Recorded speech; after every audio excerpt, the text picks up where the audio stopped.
Olá amigos da TV Jersey! No programa de hoje nós vamos conversar com Stephen Borland, proprietário da Rapid Bay Farm, uma das fazendas mais conhecidas da raça Jersey em todo o mundo.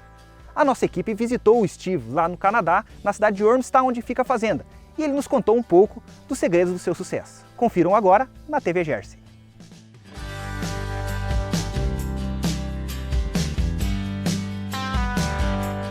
Diretamente da fazenda Rapid Bay, na cidade de Ormstown, no estado do Quebec, que é um dos principais estados produtores de leite aqui do Canadá e um dos principais estados de gado Jersey aqui no Canadá. Eu tenho o prazer de estar conversando com o Steve Borland. O Steve é uma das pessoas que tiveram em suas mãos as principais genéticas de vacas Jersey no mundo. So, I would like you to start talking about your project, Rapid Bay. What do you do? How do you operate your farm here? Yeah, well, we have for years we've had what would be considered a small farm in numbers. We milk about 45 cows. We focus on extreme high type with high production and great components, and we've bred for that for years. We don't want to milk cows that aren't of high type and high production. And over the years, we've been able to,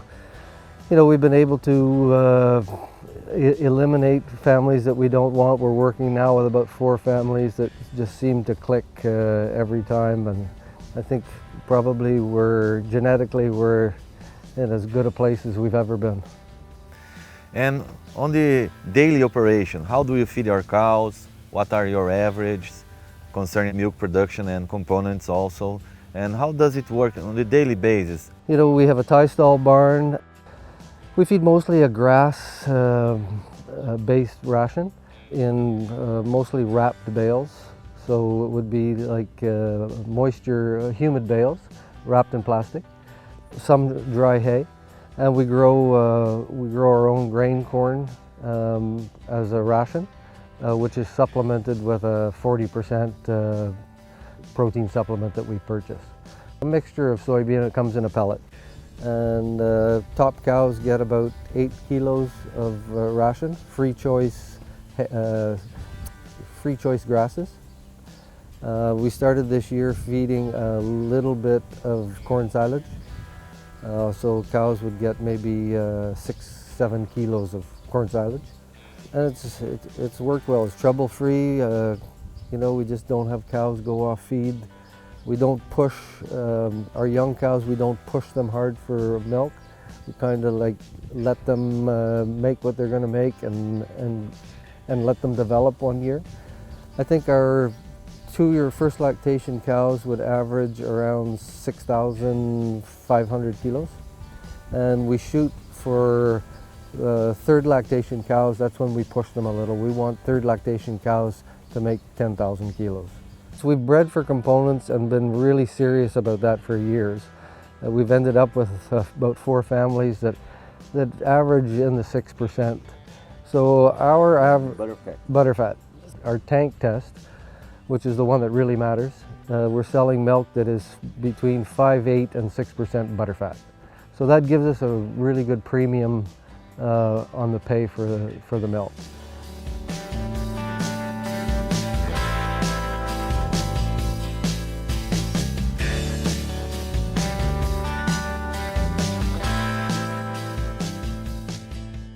And what is the life expectancy for a cow here in your farm or in Canada?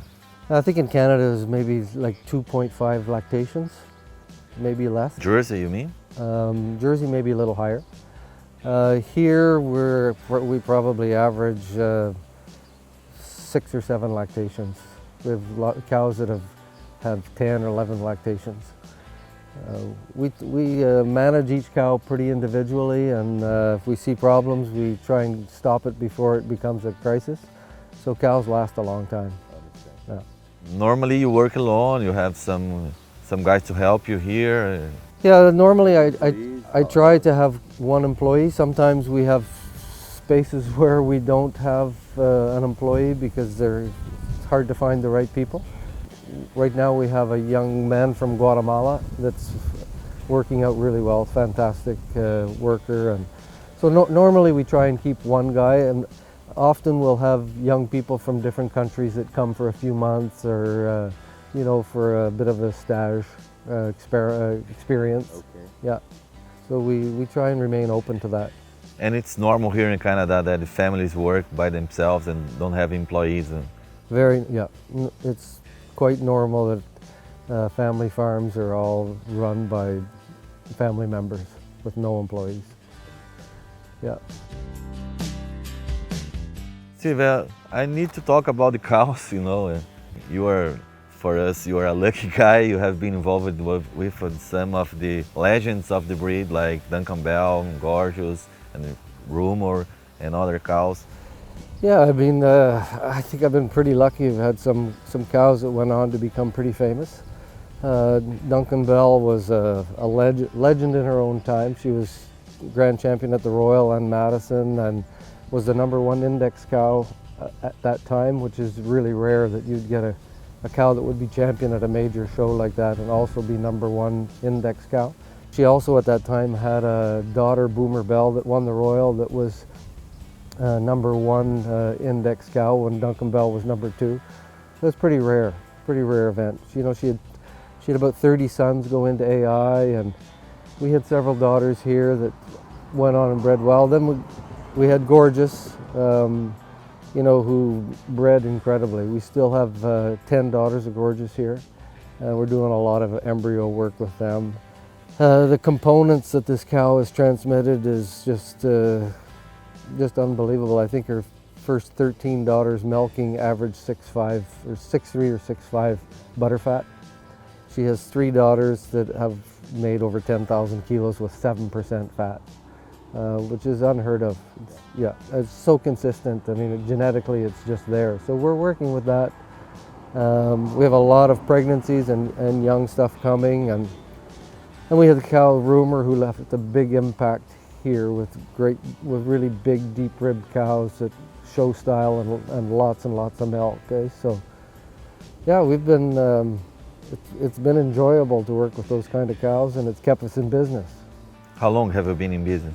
So I started milking cows in 1983. So, you know, almost 40 years, long time. And Steve, tell us a little bit about the embryo programs you have here. I know you use a lot of embryos. Yeah, so we flush, we do a lot of embryo transfer here, a lot of embryo collecting.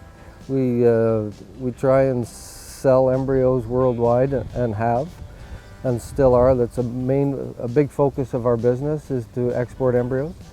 So we flush cows on a regular basis. We're flushing every month. Generally we can flush cows every 40 days. And we implant embryos into almost all our females, no matter what, everything carries an egg. And so we kind of work with our top 4 or 5 or 6 cows and try and make female replacements from those cows. Rather than breed our whole herd with sex semen, try and have our replacements coming from the top 4 or 5 cows. And Steve, many guys in Brazil know that you have a deep cow sense. So would you share a little bit with us, how do you select these cows that you're going to work, these families? Well, you know, I think it's pretty easy, really. You just, you know, you use bulls that come from great cow families. You know the families that really work and that are consistent. And if you use bulls that come from those deep cow families, you're going to end up by accident with a good herd of cows. And if you don't stray from that, just keep using bulls that are from solid cow families that have proven themselves. I think it's a no mess. And that's what we kind of do. We just try and use like strong cow families. And you classify all your cows? We classify all our cows. What's the average? I think our average is like 89.4 or 5.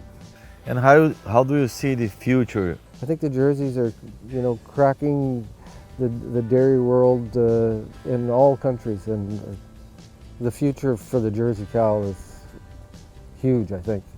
You know, some people predict that in 20 years, half the dairy cows in the world will be Jersey, and if that's the case, it'll be fantastic. The Jersey cow is, with the environment regulations and rules, now the Jersey cow is so much more environmentally friendly. 35% less phosphorus in manure. A cow that has 25% less methane than other breeds. A cow that for grazing is so much lighter and easier on the soil. A cow that's much more maintenance-free. A smaller cow that works better in these confinement situations like free stalls and robots. And production of the Jersey cow climbs every year, so there's only one way for her to go, and that's up. Okay, Steve, thanks again for your attention.